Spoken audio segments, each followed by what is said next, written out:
Okay, so this story might seem a little bit long. So, I'm a Wiccan, aka not Christian, and I'm pretty open about it. Now, this got me into trouble when I was younger, specifically around the 4th grade. I was bullied quite heavily in school for this, since I lived in a predominantly Christian area in the South. Note, this town only had like 900 people in it. This means everyone knew everyone. The bullying started as pretty typical and pretty manageable, being called names, having my stuff knocked out of my hands. The only really thing that got under my skin was when they called me a Satanist or a devil worshipper. But even then, I just brush it off, since I'm neither of those things, and sometimes I'd even correct them on what Satanism actually was. This might have made it worse, for a bit. But I had fun doing it.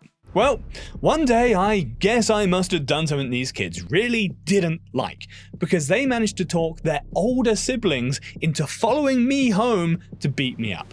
Some of their siblings were seniors, or even graduates. 3 of them were legally adults, and this is especially important later in this story.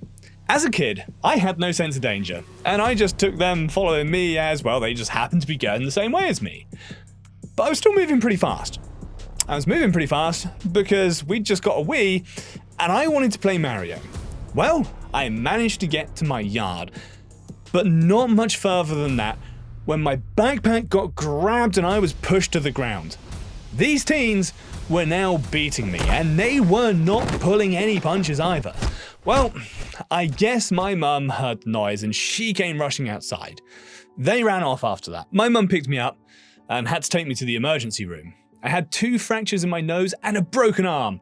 Now this meant I couldn't play the Wii until it healed. The police were called while I was there. Now remember how I said I'd reached my yard? Well, we had cameras that caught most of the assault and got most of the teens' faces on it. The ones who were 16 and under mostly got away with a slap on the wrist. And as there was about 7 of them, I think, not all of them were hitting me. Some were just like recording on their phone and whatnot. But the ones who were 18 got arrested, and they faced some pretty heavy prison time. Now there was this 17-year-old, who I will call Trashy Teen from here on, who managed to walk out of this after a few days in county jail. And my mum was not happy with this at all, since his birthday was about 2 weeks away and he should have been tried as an adult. Now, like I said before, this is a small town where everyone knows everyone. And my mum knew exactly where Trashy Teen lived and knew his parents. This is the point where my mum shared the majority of this story. I'd like to point out that his parents weren't nice people at all. My mum definitely had more than one reason to despise these people, such as when they stole our Pomeranian from our yard, tied him to a street lamp and then beat him with a stick until he died.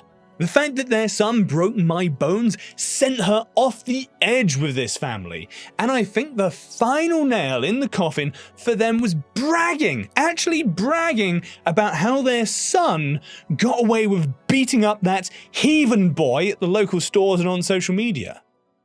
It didn't take too long for my mum to work out a plan in her mind, because later that week, she told me that she'd get them out of town no matter what. My mum's not a killer though, and while she later did admit she was tempted to enact the plan much sooner, she chose not to make things worse in case she got caught.